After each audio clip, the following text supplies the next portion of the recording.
Aladdin's Lamp. A long time ago, in Persia, a poor boy called Aladdin was playing with his friends in the streets of his city. A stranger came up to him and asked him if he was not the son of Mustafa the tailor. "I am, sir," replied Aladdin, "but he died a long while ago." When the stranger heard this, he embraced Aladdin, saying, "My boy, I am your long-lost uncle." Aladdin ran home and told his mother all about this newly found relative, and she prepared supper for them all. The next day, the uncle led Aladdin out far beyond the city gates. They journeyed onwards until late afternoon, but Aladdin did not feel tired because his uncle told him so many interesting stories. Eventually, they reached the foot of a mountain. "We will go no farther," said the false uncle, for in truth he was not Aladdin's relative, but an African magician in disguise. "I will show you something wonderful," he said. The magician lit a fire and threw some powder on it while saying some magical words. The earth trembled a little, and a large boulder rolled on one side. Aladdin saw a flight of steps leading down into a dark cave. The opening was just large enough for a boy to pass through, but plainly the magician, who was rather fat, would not have managed to enter the cave himself. "Go down," commanded the magician. "At the foot of those steps you will find an open door leading into 3 large holes. Pass through them without touching anything, or you will die instantly. These halls lead into a garden of fine fruit trees. Walk on until you come to a table on which stands a lighted lamp. Pour out the oil it contains and bring it to me." Aladdin was afraid to disobey the magician, and went down the stairs into the cave. On the ground he found a ring, and despite the magician's order not to touch anything, he picked it up and slipped it onto his finger. He did not die. Then he passed through the garden, where he picked fruit from the trees. Later on he found the lamp, just as the magician had said, and he went back up the stairs to the mouth of the cave. The magician cried out, "Make haste and give me the lamp!" But Aladdin saw through this trick, and understood that as soon as he handed over the lamp, the magician would replace the stone, and he would be shut inside the cave, never to leave. And so Aladdin called out, "Let me out first, and only then will I give you the lamp." The magician flew into a terrible rage, and throwing some more powder onto the fire, he said some more magic words, and the stone rolled back into its place. For 2 days Aladdin remained trapped inside the cave. At last he clasped his hands in prayer, and in so doing rubbed the ring that he had just picked off the ground. Immediately an enormous and frightful genie rose out of the earth, saying, "What wouldst thou with me? I am the slave of the ring, and will obey thee in all things." Aladdin fearlessly replied, "Deliver me from this place." Whereupon the earth opened up, and he found himself back at home. "Alas, child," said his mother, when she noticed him, "I have nothing to eat in the house, We will go hungry again tonight." Aladdin soothed her, saying that he would sell the lamp to get some money for food. As it was very dirty, his mother began to rub it, that it might fetch a higher price. Instantly a hideous genie appeared, and asked what she would have. She fainted away, but Aladdin, snatching the lamp, said boldly, "Fetch me something to eat." The genie returned with a silver bowl, 12 silver plates containing rich meats, 2 silver cups, and 2 bottles of wine. Aladdin's mother, when she came to, said, "Where did you get this splendid feast?" "Ask not, but eat," replied Aladdin. One day the Sultan, who ruled the city, ordered that everyone was to stay at home and close his shutters, while the princess, his daughter, went to and from the bath. Aladdin was seized by a desire to see her face, which was very difficult, as she always went veiled. He hid himself behind the door of the bath and peeped through a chink. The princess looked so beautiful that Aladdin fell in love with her at first sight. He went home and told his mother that he loved the princess so deeply that he could not live without her. His mother burst out laughing, but Aladdin at last persuaded her to go to the Sultan and request his daughter's hand in marriage for her son. She fetched a napkin and laid in it the magic fruits from the enchanted garden, which sparkled and shone like the most beautiful jewels. She took these with her to please the Sultan. After waiting several days at the palace, she was admitted to see him.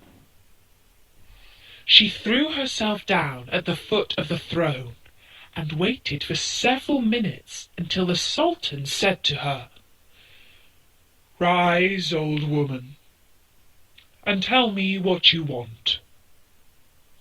She hesitated, then told him of her son's love for the princess, only at last remembering to open the napkin that contained the magic jewels. When the Sultan saw this wonderful present, he was thunderstruck, and turning to his chief adviser, the Grand Vizier, he said, "Ought I not to give the princess to one who values her at such a price?" The Vizier, who was hoping that his own son would marry the princess, begged the Sultan to delay the wedding for 3 months, during which time he hoped to make him a richer present. Aladdin waited patiently for his wedding in 3 months' time. But after 2 months, his mother, going into the city to buy oil, found everyone rejoicing, and asked what was going on. "Do you not know," was the answer, "that the son of the Grand Vizier is to marry the Sultan's daughter tonight?" Aladdin was stunned when he heard the news, but presently he took down the lamp and rubbed it. The genie of the lamp appeared, saying, "What is thy will?" Aladdin replied, "The Sultan has broken his promise to me, and the Vizier's son is to marry the princess. My command is that you bring me the princess here, so that the scoundrel can't have her." "Your wish is my command," said the genie, and in an instant the princess was sitting in Aladdin's room, still wearing her wedding dress. He told her not to be afraid, but she was utterly confused and quite terrified. The next morning the genie took her back to the palace. The princess told her mother how she had been carried by magic to some strange house. Her mother did not believe her in the least, and the Sultan ordered that the wedding should take place that evening instead. The following night, exactly the same thing happened. The Sultan was furious, and even considered having his daughter's head cut off. He summoned the vizier's son. "Plainly, my daughter is hiding from you," he said. "Do you still wish to marry her?" "Well," said the young man, who was very proud and arrogant, "if the princess does not obey her father, the great Sultan, what hope is there that she will make me a good wife? I give up my claim over her. Better that she marry the poorest beggar, if that's what she wants." When the 3 months were over, Aladdin sent his mother to remind the Sultan of his promise. She stood in the same place as before, and the Sultan, on seeing her poverty, felt less inclined than ever to keep his word. The vizier had advised him to set so high a value on the princess that no man living could come up to it. The Sultan then turned to Aladdin's mother, saying, "Good woman, a sultan must remember his promises, and I will remember mine. But your son must first send me 40 basins of gold full of jewels. Tell him that I await his answer." When he heard this, Aladdin summoned up his genie, and soon 80 slaves, splendidly dressed, were waiting in the alleyway outside his house. The slaves were carrying 40 golden basins, brimming with jewels. Aladdin mounted his horse and passed through the streets, the slaves strewing gold as they went. When the Sultan saw him, he came down from his throne, embraced him, and led him into a hall where a great feast was spread, intending to marry him to the princess that very day.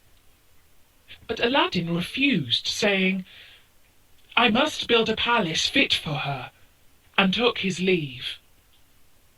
Once home, he said to the genie, "Build me a palace of the finest marble, with 24 windows set with jasper, agate, and other precious stones."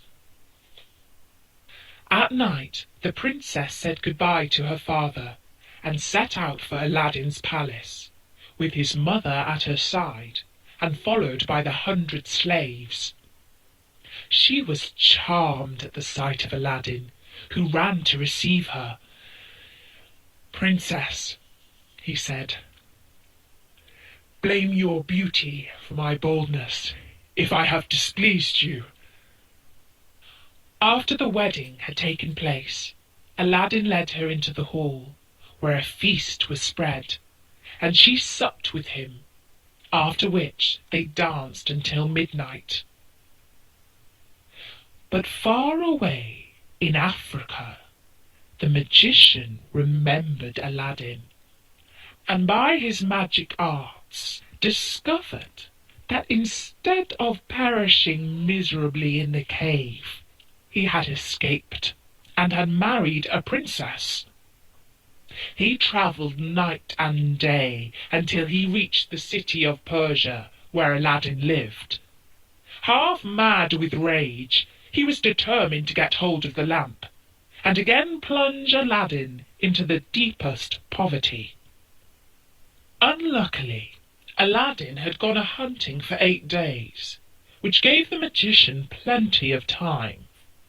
He bought 12 copper lamps, put them into a basket, and went to the palace, crying, "New lamps for old," followed by a jeering crowd, laughing to see an old fool trying to exchange fine new lamps for old ones. One of the palace slaves said to the princess, "There's an old lamp on the cornice there which he can have." Now this was the magic lamp, which Aladdin had left there, as he could not take it out hunting with him. The princess, not knowing its value, went and said to the magician, "Give me a new lamp for this." He snatched it amid the jeers of the crowd. Little he cared. He went out of the city gates to a lonely place, where he pulled out the lamp and rubbed it. The genie appeared, and at the magician's command carried him, together with the palace and the princess in it, to far-off Africa. Next morning, the Sultan looked out of his window toward Aladdin's palace and rubbed his eyes. It was gone. The vizier put the strange disappearance of the palace and his daughter down to black magic, and the Sultan believed him. He sent 30 men on horseback to fetch Aladdin in chains. "False wretch," said the Sultan, "where is my palace and my daughter?" Aladdin had no answer, but begged to be given 40 days to discover the cause of the disaster. This the Sultan granted. For 3 days Aladdin wandered about like a madman, asking everyone what had become of his palace, but they only laughed or pitied him. He came to the banks of a river and knelt down to say his prayers before throwing himself in. In so doing, he rubbed the magic ring he still wore. The genie appeared and asked his will. "Save my life, genie," said Aladdin. "Bring my palace back."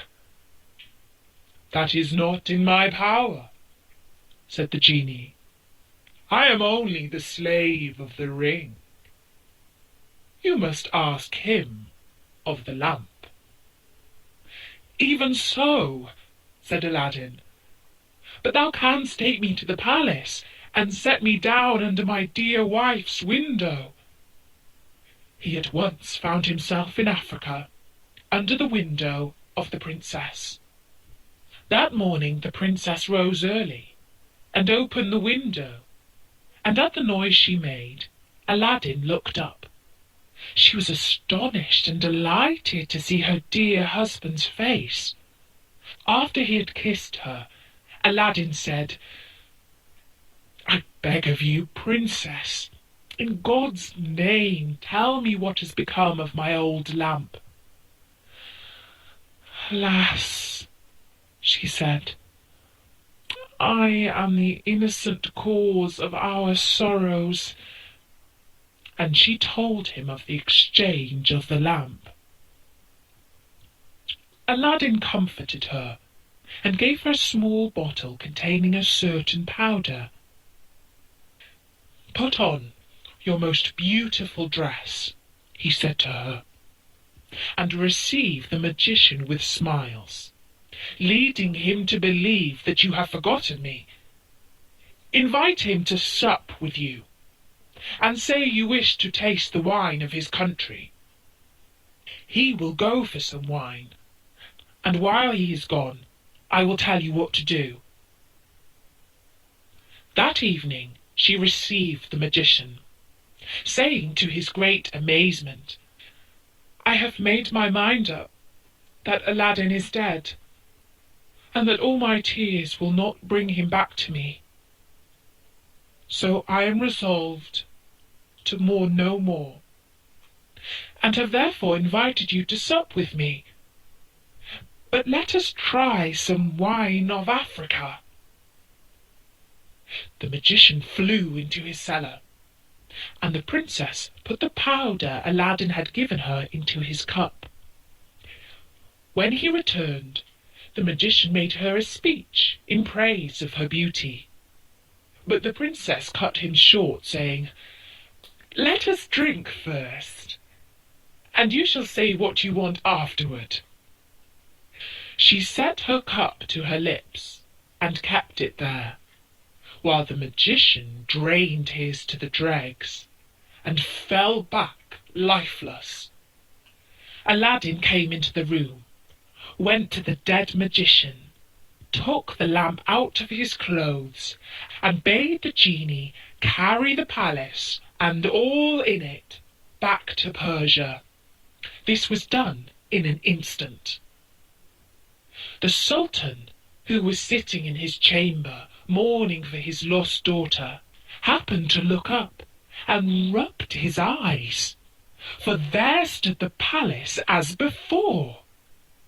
He hastened to it, and Aladdin received him with the princess at his side. He told him what had happened, and showed him the dead body of the magician, that he might believe. A 10 days' feast was proclaimed, and it seemed as if Aladdin might now live the rest of his life in peace. But it was not to be. The African magician had a younger brother, who was, if possible, more wicked and cunning than himself. He travelled to Persia to avenge his brother's death, and disguised himself in skirts and veils, so that he looked exactly like a famous holy woman called Fatima. Then he went toward the palace of Aladdin, and all the people, thinking he was the holy woman, gathered round him, kissing his hands and begging his blessing. The princess, who had long desired to see Fatima, sent for her. She showed Fatima the palace, and asked what she thought of it. "It is truly beautiful," said the false Fatima. "In my mind it wants but one thing." "And what is that?" said the princess. "If only a roc's egg," replied he, "were hung up from the middle of this dome, it would be the wonder of the world." After this, the princess could think of nothing but the roc's egg, and when Aladdin returned from hunting, he found her in a very ill mood.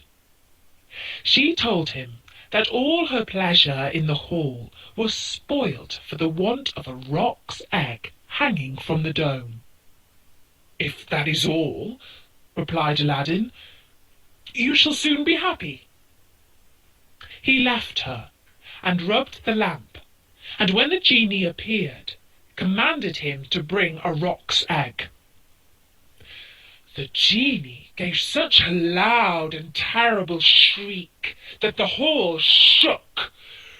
"Wretch!"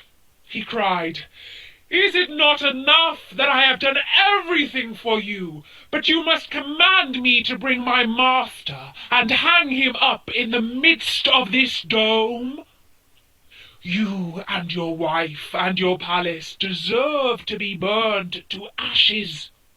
But that this request does not come from you, but from the brother of the African magician whom you destroyed. He is now in your palace disguised as the holy woman. He it was who put that wish into your wife's head. Take care of yourself, for he means to kill you." So saying, the genie disappeared. Aladdin went back to the princess, saying his head ached, and requesting that the holy Fatima should be fetched to lay his hands on it. But when the magician came near, Aladdin, seizing his dagger, pierced him to the heart. "What have you done?" cried the princess. "You have killed the holy woman."